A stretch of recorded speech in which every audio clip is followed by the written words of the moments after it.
1, 2, 3, come on!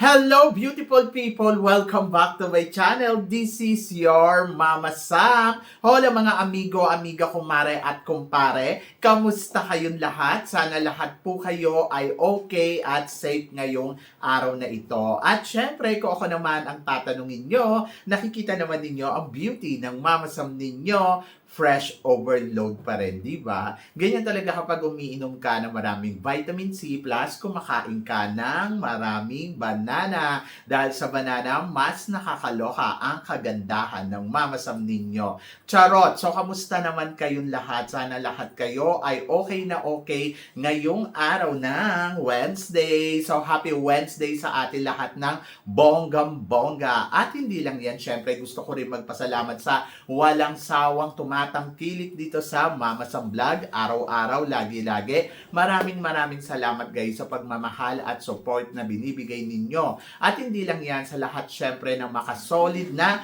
makamamasam dyan na laging nakatutok dito, araw-araw, lagi-lagi. Maraming salamat guys sa inyong lahat. Kaya naman ngayong araw na to, marami akong hatid na chika sa inyo na talaga naman, oh my gosh, magtataas ang kilay ninyo ng bonggam-bongga sa mga pag-uusapan natin ngayon. Kaya guys, huwag na nating patagalin ang ating mga chika. So para sa una nating chika, eto nga nako, pinag-uusapan. Schedule ng Miss Universe inilabas na. So inilabas na nga ang Miss Universe ngayong taon na to kung kailan magaganap sa Puerto Rico this coming November 24. Ayan na, final competition. So tatagal daw ng 3 linggo ang Miss Universe. Ang sarap naman. 1, 2, 3 weeks. O, di ba? So medyo matagal-tagal ang Miss Universe. At syempre, excited tayo dahil ang ating pambato na Bea Milan Windorski ay talaga namang malakas at pinag-uusapan ngayon. Kaya I'm so excited sa darating na Miss Universe ngayon. Pero ang tanong ng lahat, maging maganda kaya ang resulta or maging maganda kaya ang show ng Miss Universe ngayong taon na to? Ayan yung aabangan natin. Kung ano ang ipapakita ng Puerto Rico. Piling ko naman, oo, piling ko naman nakaplanado sila. Matagal-tagal din naman nila tong pinagandaan at hindi ko lang alam kung ang kukunin pa ba nila ay si Mr. Nawat para maging isang production sa kanila, di ba? Pero sabi naman ni Mr. Nawat very open. Pero parang piling ko hindi si Mr. Nawat ang kukunin nilang production na magpo-produce para sa kanila. Hindi MGI. So, dito lang yun sa Thailand. So, tignan natin kung anong ipapakita ng Miss Universe ngayong taon na to. Siyempre, excited ako kung ano yung makikita natin sa kanila. Excited ako sa magiging resulta. And I hope sana ngayong taon na to, huwag tayong ma-disappoint ng Miss Universe. Diba? So, yan. Kaya, abangan natin yan at laban yan. So, I'm so excited. Excited ka na ba? Dapat ma-excite ka dyan. Dahil bongga yan. At para naman sa sumunod natin, chika, pambato ng Thailand sa Miss World, handang-handa na rin daw. Mama Sam, tingin mo, makuha kaya nito uli ang corona ng Miss World? So, back-to-back win para sa Miss World, para sa Thailand? Hindi. Wag sila masyadong mangarap. Yes, yung make-up ng kandidata nila, nakukuha yung make-up ng kung ano yung nakikita natin kay Oppo Suchota. Pero hindi ibig sabihin nun ay winner na sila. Siyempre, iba si Oppo, iba yung kandidata nila ngayong taon. Si Oppo ay nakitaan ng potential, kaya yan nanalo dahil naniniwala ang organization na kadapat-dapat siya para sa kanyang advokasya na mula noon, ginagawa niya na. So, maganda ang naging advocacy talaga ni Oppo. Maganda yung ino-offer niya sa Miss World. Kaya siya ang nanalong Miss World. Pero, kung tatanungin mo ko, kung magiging Reyna ba ang bago nilang kandidata, ang sagot ko dyan ay Hindi. Oho. So, parang feeling ko walang back-to-back na magaganap mula sa Thailand. O, di ba? Minsan lang silang nanalo. Philippines nga, ilang beses na tayo sumusubok, hindi tayo manalo-nalo nauna pa tayong nanalo sa kanila. Sila pa kaya, nakatikim lang ng isang corona, gusto, isa, dalawa, tatlo, charot, sa mga ambisyosa. Anyway, good luck na lang sa pambato nila. Alam mo yon yung parang, pag nakatikim sila ng corona, ang feeling nila, ang ganda-ganda na nila, ang galing-galing na nila. Hello! Kung ang powerhouse nga na kinikilala ang Pilipinas paulit-ulit tayo nagpapadala ng magaganda at magagaling na kandidata, hindi manalo-nalo dyan sa Miss World na yan. Sila pa kaya, kahit sa Miss Supranational, sa totoo lang, ambisyosa lang din dyan si Indonesia. Dahil, alam mo yon, naniniwala siya na siya ang mananalo ng Miss Supranational. Nanalo sila nung nakaraan, pero hindi ibig sabihin nun, mananalo na kagad sila ngayon. Depende, Diyos ko, ang dami-daming magagaling at malalakas Alam mo yun, yung parang ambisyosa lang yung dating. So yun, so good luck. Wish all the best para sa mga country na naghahangad na manalo ng paulit-ulit sa pageant. Katulad din natin, di ba? So, yon. At para naman sa sumunod natin, chika, Mama Sam, sino ang nakikita mong mas malakas? Si Mr. Supranational Puerto Rico o Mr. Supranational Philippines? Alam mo, sa totoo lang, parehas naman silang guwapo. Parehas silang matangkad, parehas silang may charisma, parehas silang may sex appeal. Pero kung akong tatanungin mo kung sino ang gusto ko yung gusto ko lang sa kanilang dalawa, I think I go for, ang hirap pumili, no? I think Puerto Rico. But, syempre, gusto kong manalo si Philippines. Di ba? So, yun. I think, si Puerto Rico kasi, iba yung dating niya. Oo, parang alam mo yun, man naman ang dating na parang kaya kanya ng itaguyod sa buhay. Parang ipaglalaban kanya sa lahat ng mga bagay-bagay sa mundong to. Si Philippines parang feeling ko masyado pang bata at parang kulang pa sa experience para mailaban ka dyan ng bonggang-bongga. Pero syempre sa kabilang banda, umaasa ako na mapapatunayan ni Mr. Philippines ang galing niya dito. And then, ayun, naniniwala naman ako na kakayanin niya ni Felipe Marisigan. At kung tatanungin mo ko sino ba ang possible na makakakuha ng corona sa kanila, syempre I go for the Mr. Philippines. Pero kung jojowain, syempre I go for Puerto Rico. Charot! So, yan. Anyway, good luck sa kanilang dalawa. Syempre, hangad natin yung tagumpay ng Puerto Rico. Hangad din natin ang tagumpay ng Pilipinas sa laban niya dito sa Mr. Supranational. Kaya, good luck. Eto nga, ay nako, nilalaglag daw sa iba't ibang klase ng prediksyon si Felipe at hindi daw nakikitaan ng potential na mananalo. Alam nyo guys, sa totoo lang, ayoko naman sabihin sa inyo na mahina ang laban ng Pilipinas sa competition na to dahil nakikita ko naman yung mga candidates naman natin talagang lumalaban. Lumalaban sila sa paraan na alam nila. And then of course, yung laban na yun, kailangan natin suportahan at paniwalaan, di ba? Kahit nasabihin pa natin, nako, mahina naman yung laban ni Katrina Ligado, mahina naman yung laban ni Marisigan, yung Team Philippines natin dito na nagkukumpit ngayon sa Mr. and Mrs. International. Kung tingin ninyo na parang hindi nga sila makakasungkit ng corona, pero kasi guys, wala pa namang nananalo. Ako, naiintindihan ko yung sinasabi ng kadamihan na parang, ay, mahina naman yung kalibre nila, hindi naman ganun kabongga, hindi naman ganun kapalo. Pero kasi, syempre, nandoon pa rin ako na parang, hindi pa naman nakokoronahan kung sino yung bagong winner. And then, siguro ang the best talagang gawin natin ay paniwalaan kung ano yung kakayahan nila.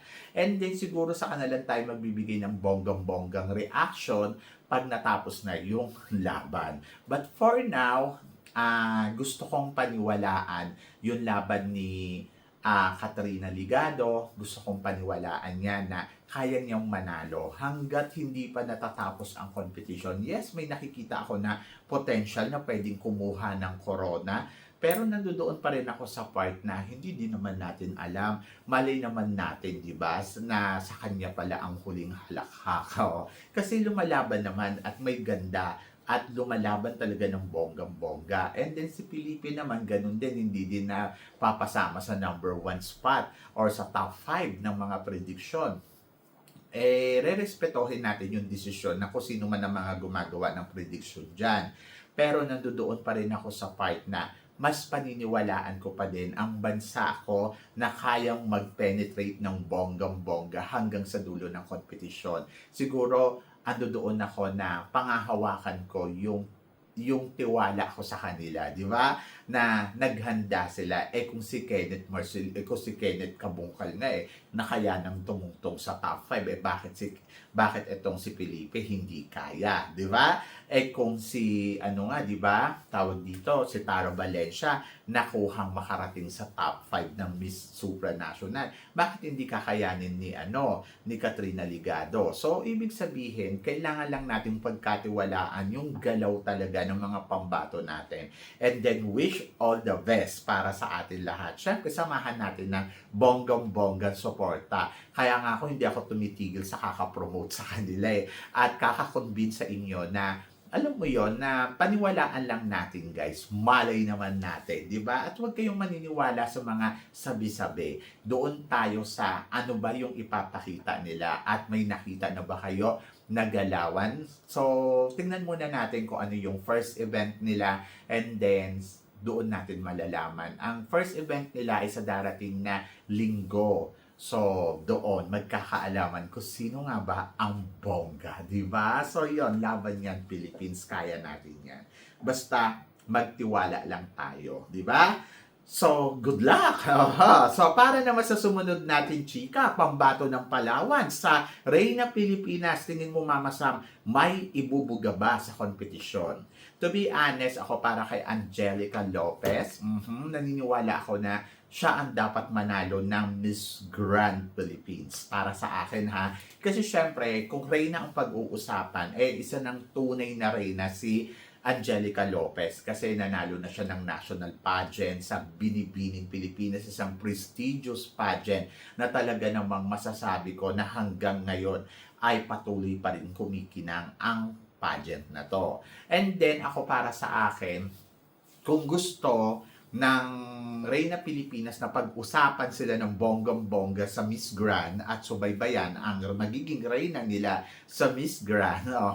At kung gusto nila na patuloy subaybayan ng mga tao ang Miss Grand, dapat magpanalo talaga sila ng Reyna na nakilala. Dahil kung hindi, ay nako Lord, hindi ko na alam kung ano mangyayari sa kanila. Charot. Anyway, basta siguro maniwala lang tayo at suporta. So, ako naririnig ko ang daming camera. Hindi yun yung kung paano ba nila, gaano ba kalakas yung ipapadala natin sa kompetisyon. Ayon ang paniniwalaan ko, di ba? Kasi yun yung importante at the end of the story sa Miss Philippines pa din.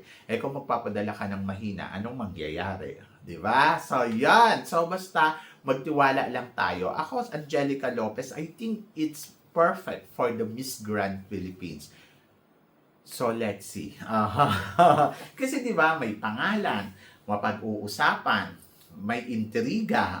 Intriga na parang matatalo din ba siya sa Miss Grand? Yung mga tipong ganon. So ako para sa akin, it's a perfect candidate for the Miss Grand Philippines. So malalaman natin yung very soon. Pero kasi marami din magagandang candidates. Kaya lang, ang problema sa magagandang kandidata, hindi ganun kabongga yung pangalan nila para, masuportahan ng todo-todo. Di ba? But, sige na lang. Alaman natin. Ako kasi, like example, si Yapala, nakikita ko potential. Si Scarlett, maganda din, di ba? Pero kasi, ang tanong yung support. Kasi ngayon alam naman natin ang pageant ng Miss Grand, wala silang ginawa kundi magpaboto na magpaboto.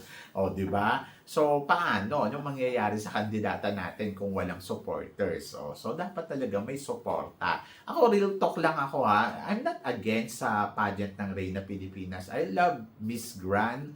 Pero kasi ayun yung realidad na kailangan 'pag naging Miss Grand ka, kailangan yung kandidata mo grande talaga. At hindi lang basta-basta grande ang ganda, kailangan grande din ang suporta. Dahil yung organization mismo sa international stage ay mahilig siyang magpaboto.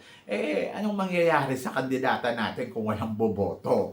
So, matatalo, di ba? Katulad na nangyari kay Gasini Ganados, mahina ang boto, hindi nanalo. So, si Gasini na nga nagsabi na kung walang boto, hindi ka mananalo sa kompetisyon nila. O, yun yun. So, ang competition kasi nila is naka-base sa boto ng dami ng suporta. Oo.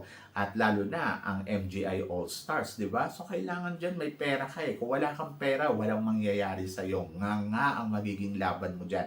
Kahit ano pang talino mo, ano pang galing mo, tingnan mo nangyari kay Gana, di ba? Ang talino ni Gana, pero ano nangyari? Wala, di ba? So, yan. So, kasi it's all about voting system. Imaginein mo 30% of ina-play niya na rin daw sa Miss Universe Thailand. Kamusta naman, di ba? Basta ako para sa akin, laban lang. Wala akong, hindi ako against sa kanila. Uulitin ko. Pero nandoon kasi ako sa part na yung realidad, dapat sa mga nananalo sa pageant nila, first is kailangan may malaking suporta ng tao. Dahil kung walang suporta ng tao, wale ang magiging eksena mo. So, paano ba ito magkakaroon ng malaking suporta? Siyempre, kailangan kilala ang mananalo. Ayun lang yung ibig kong sabihin dyan. So, yon kaya good luck. Di ba? Sana, ayun nga, si Angelica Lopez na ang may panalo nila dyan. And, let's see. So, yan. Ganon. So, I'm so excited, to be honest. But malalaman natin yan very soon. At eto, siya na kaya ang susunod na reyna, ang pambato ng Czech Republic dito sa Miss Supranational. Mama Sam, ito ba ang nakikita mong matinding katapat ni Katrina Ligado sa kompetisyon na to? To be honest, ang nakikita ko dito kay Czech Republic ay Diyosa. Diyosa, bukod doon sa Diyosa, Reyna, di ba? So, hindi imposible na kay Czech Republic mapunta ang corona ng Miss Supranational ngayong taon na to dahil naman talagang hindi mo naman madidi na yung ganda niya na pag tinignan mo siya, maganda. Ayan yung sinasabi ko, Indonesia. Huwag kayong masasaktan kung ang tingin ninyo ay parang nilalait yung reyna ninyo dahil walang ganon. Doon lang tayo sa real talk. Aanuhin yung talino kung wala naman ganda. Diba?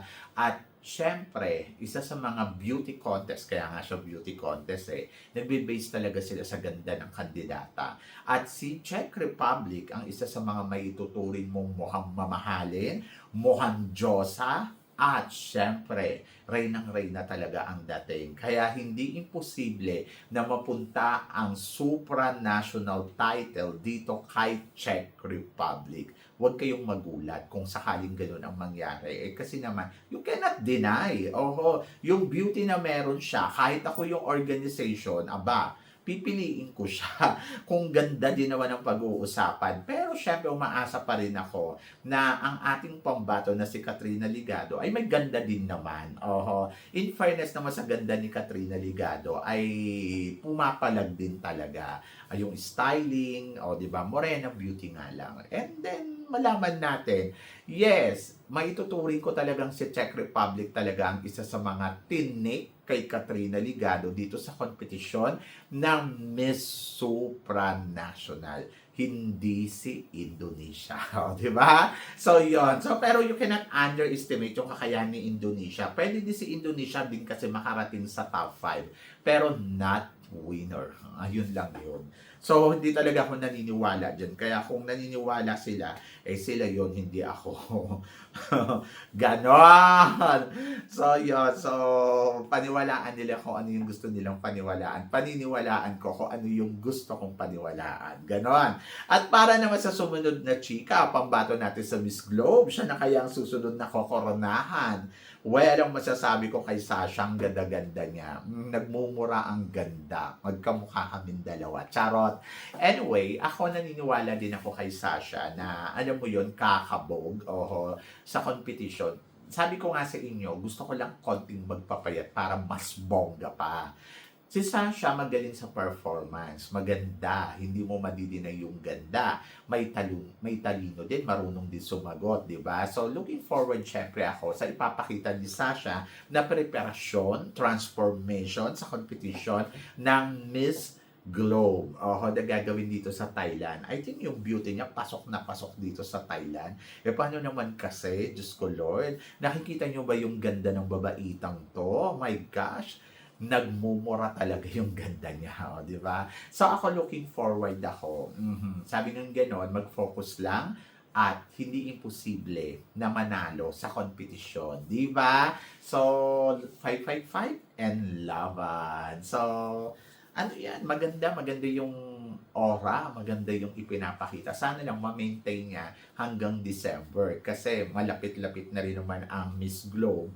Ayun nga, sabi ko nga, sana magtumutok sa paghahanda kasi yun ang kailangan. Diba? So, yun! So, kayo guys, ano guys ang masasabi ninyo dito sa mga pinag-uusapan natin ngayon? I-comment below mo yan para at least malaman ko naman kung ano naman ang chika mo dito sa mga tinatalakay natin. Syempre, maraming salamat po sa inyong lahat sa love and support na binibigay ninyo syempre dito sa channel ko at sa mga hindi pa nakaka-follow at nakaka-subscribe, please don't forget to click like and subscribe my channel.